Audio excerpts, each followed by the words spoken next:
storyline in this book is true. It does present another theory about the assassination, and it does introduce a character in that series of plots that have been exposed over all these years.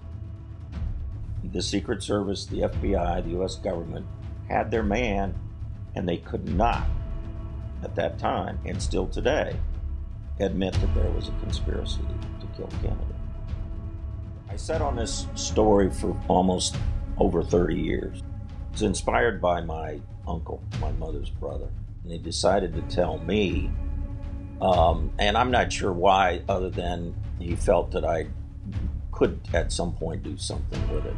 Because at that time I was working as a journalist. The story is about a fellow that worked for my uncle, actually came to work for him in the early, or the latter part of the 1950s, the early 60s. And as my uncle got to know him over the course of time, this fellow just became radical. After my uncle told me, I put it aside and I said, someday, hopefully, there will be reason for me to do this. Not that I didn't believe my uncle, because I respected and admired him greatly, but just the fact that I needed some collaboration. But what brought me to write the book finally was when the National Archives released additional papers on the Kennedy assassination. For years I would monitor those files. I'd look at them because they were online once they finally were posted. In 2008, on a cold, wintry morning, Sunday morning, I went online, and instead of punching in the names of these people that were related to this story my uncle told, I simply punched in Denver. And all of a sudden, this whole file opened up, and there were reports out of Denver that were connected to the assassination. Well, that was curious because I don't think in any published reports were there ever, the city of Denver or people in Denver were ever connected. You never heard about Denver being connected. You always heard about New Orleans. You always heard about Dallas, obviously, and other cities, but nothing about Denver. So it really struck me then when there's this whole series of reports, heretofore secret FBI files on Denver.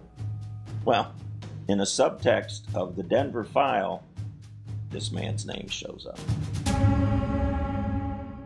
In that file was his name, Robert Kaye, but there were also several aliases. He went by Roman. Sokolowski was another name that he went by. Well, there it was. A series of heretofore classified FBI reports on his arrest, the interviews that he had with various FBI agents, and it's all there. And it's at that point that I said, I gotta put this together. Now, why did I write it as a novel versus another in the series of conspiracy narratives?